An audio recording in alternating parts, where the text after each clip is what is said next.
ప్రభుత్వ సలహాదారు షబీర్ అలీకి కామారెడ్డి ఎమ్మెల్యే కేవీఆర్ సవాల్ విసిరారు. సోమవారం ఉదయం 10 గంటలకు కలెక్టర్ వద్దకు వెళ్దామని, తాను తప్పు చేసినట్లు రుజువైతే షబీర్ అలీ కాళ్లు మొక్కి శాశ్వతంగా రాజకీయ సన్యాసం తీసుకుంటానని అన్నారు. తాను మాట మీద ఉంటానని తెలిపారు.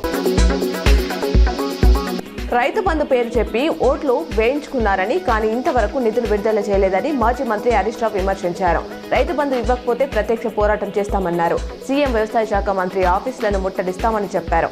అటు మెదక్ మున్సిపాలిటీలో బీఆర్ఎస్ కార్యకర్తలపై అక్రమంగా కేసులు పెట్టి జైల్లో పెట్టారని మండిపడ్డారు.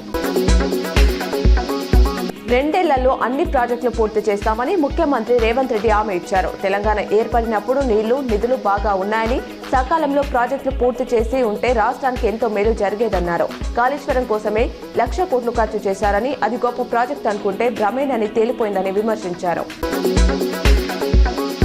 ఎంపీటీసీ, జెడ్పీటీసీ ఎన్నికలు ఇంటర్ 10th పరీక్షల తర్వాతే నిర్వహించనున్నట్లు సమాచారం. ప్రస్తుతం కాంగ్రెస్ డీసీసీలకు ప్రత్యేక ట్రైనింగ్ కార్యక్రమం కొనసాగుతుంది. తర్వాత మార్చి మొదటి వారంలో అసెంబ్లీ బడ్జెట్ సమావేశాలు, అనంతరం ఇంటర్ 10th పరీక్షలు ఉన్నాయి. దీంతో అధికార యంత్రాంగం అంతా ఆయా పనుల్లోనే బిజీగా ఉండనుంది. వీటన్నిటినీ పరిగణలోకి తీసుకుని పరీక్షల తర్వాతే ఎన్నికలకు వెళ్లాలని ప్రభుత్వం భావిస్తుంది.